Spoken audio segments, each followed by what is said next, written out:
Hi, welcome to part two of the pursuit of happiness. And in this video, I'm going to call it accessing the state of happiness. And as I said, I'll be showing you using a diagram how I do this and how I think about this. I'm not recommending that you do this. And remember, I am a layperson, and for professional help, I suggest you go and see a professional counselor or your doctor if you identify anything after watching this video. And if you do want to know more about how to measure happiness scales, there's the Oxford happiness test. I think it's called that. I'll put the link in my description for you to look at that, because that's a studied, peer-reviewed, researched tool that they use to measure quality of life, overall well-being. So you could use that as well if you identify that you think you need to do this for yourself. What I'm just doing here is more of like empowering you to think about how you view happiness differently. If you don't know what I'm talking about, then you can watch my first video, which is called The Pursuit of Happiness. Are you afraid of happiness? And then you understand this video more and what I'm talking about. But thank you so much for being here. Forgive my angle. I'm using my daughter's easel here to be able to draw the diagram of what I want. I've been drawing the diagram. So stay with me. I'm going to start off with what I call the happiness scale. I'm going to draw a vertical line coming down this way. I'm just going to like an arrow for it, because nothing is set in stone about people. As I said, happiness is such a subjective feeling, such a subjective emotion. No, that doesn't look straight. I'm going to straighten it. It's better, right? And then we're going to have a horizontal line that goes in the middle. I hope this is the middle. It's not straight, keep going.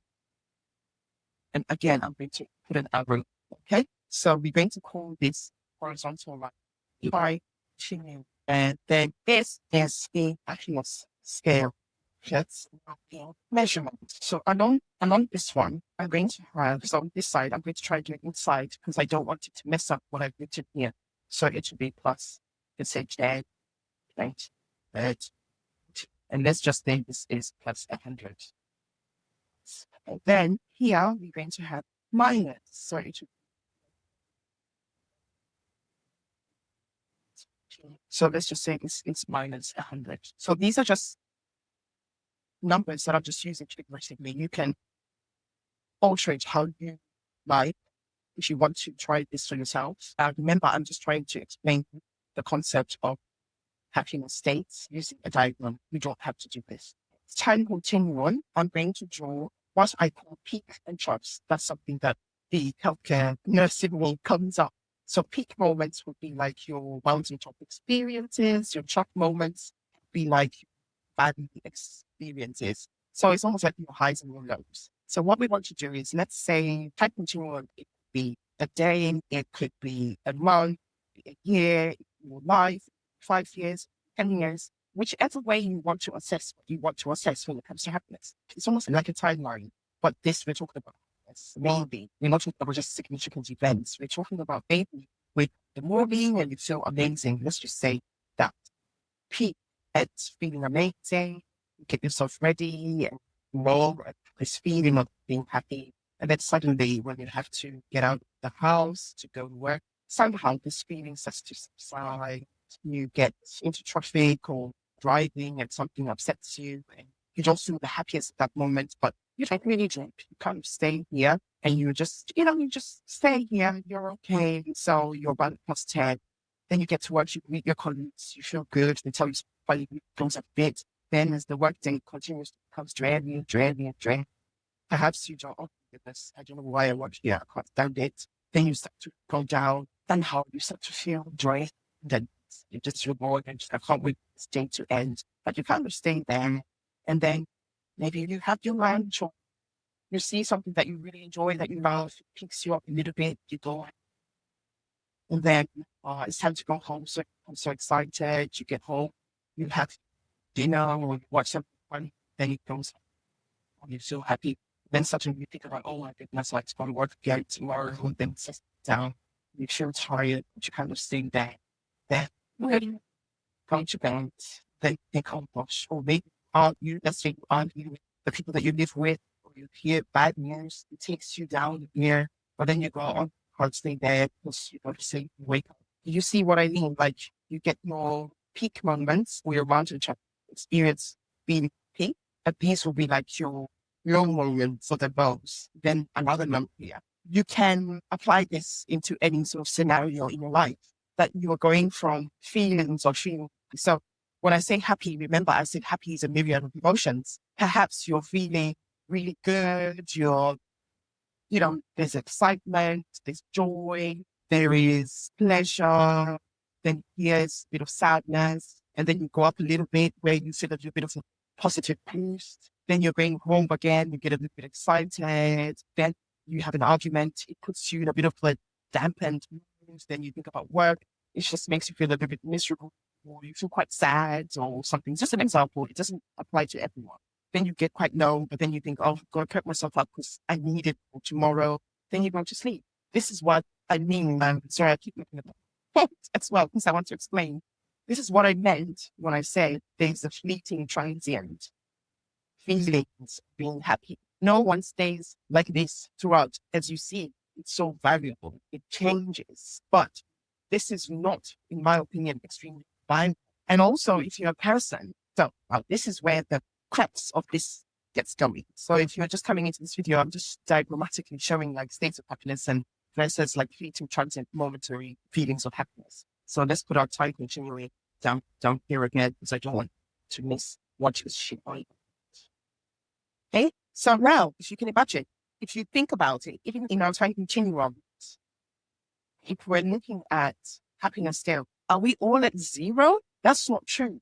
We can't all be here because happiness is so subjective. Not everybody's here.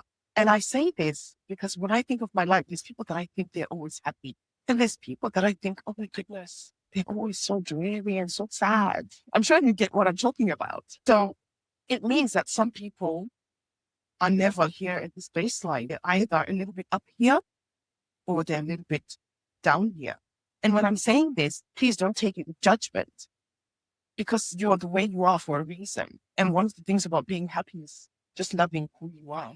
But if you think, oh, I don't like being this way, again, question, do you not like being that way? I've told you that it's not good for you to be that way? Or it's because you actually recognize that it's affecting your well-being and you want to improve. Again, that's why I said, seek professional help if you recognize something from what I'm saying. So now that you see that, not everybody is at baseline here, that's zero. Now, this is where, in my case, a state of happiness comes. You find there's certain people who always go back to this neutral place, which I believe we all do, because we're not thinking, am I happy? Like, oh, am I happy? Am I not happy? Where am I? No, we're just living our lives in our own business. Okay? However, there's certain people that have just this energy, which they might always feel like, well, they're always like up here. And this is where they are when it comes to their state of happiness. And these people, I've worked with such a person.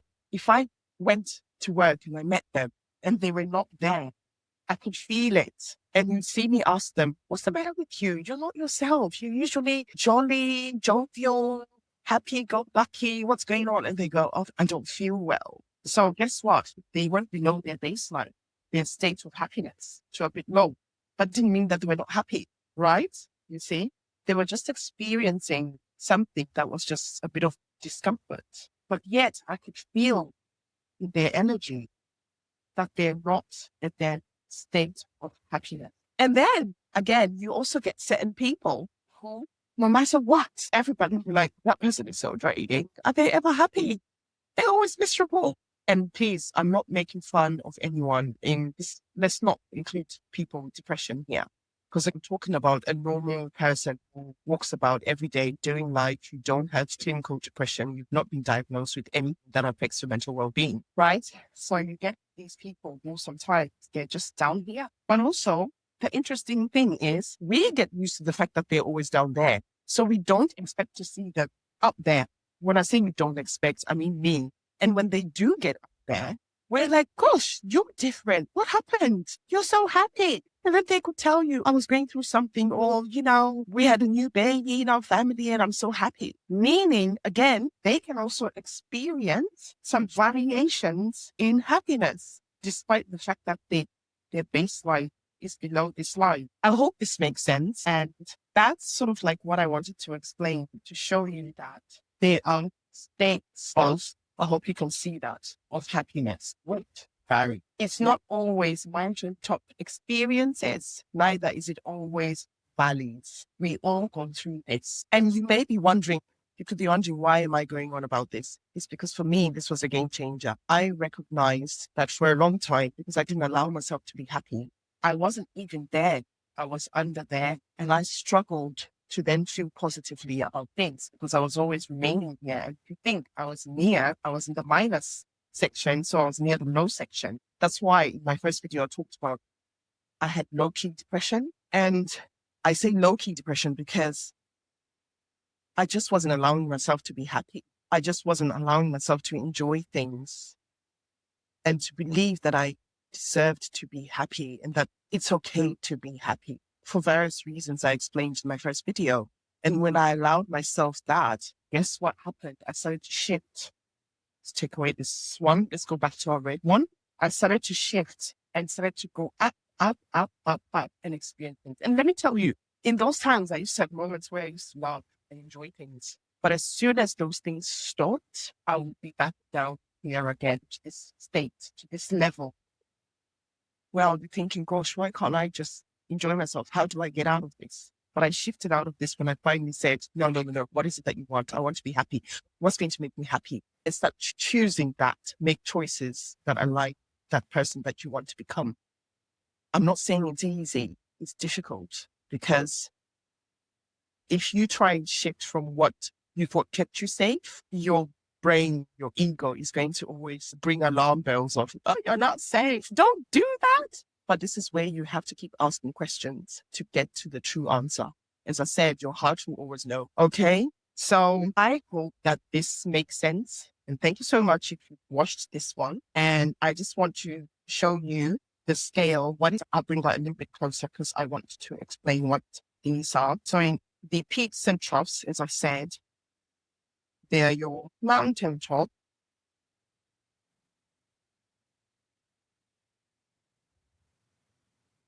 valley experiences. So remember when I was saying that things like that and the state of happiness, because they can be so intertwined. Let's start with just state of happiness, which we said you can just be in that constant state there. But yet you experience peaks and troughs of being happy and just having lows, which is normal, all determined by circumstances, life events. As I said in my last video, things like sadness, grief, disappointments, they also play a role and a part in our lives. So I wouldn't knock them down. Life events, it could be our hormones. If you're female, I'm sure there's something called irritable men syndrome as well. Must be testosterone fueled, no judgment. It could be health that's causing these things. And, several national threats, just to name but a few, they will all impact this state of happiness and the feelings of it. Well, I'd love for you to share any learnings that you have from this video. And thank you so much for watching. And if you want a professional scale, as I said, I will put that in the description below and check it out. And for no pressing issue, seek your doctor, some licensed professional, mental health professionals. Thank you so much for watching. This is your first time seeing me. I'm Fatima, and this is my channel, Undefined Life, where I talk about personal development, some spirituality, universal principles, especially things like the law of attraction and how it's helped, and all to help you live your life thriving. Thank you so much for watching. Like and subscribe. Take care. Bye.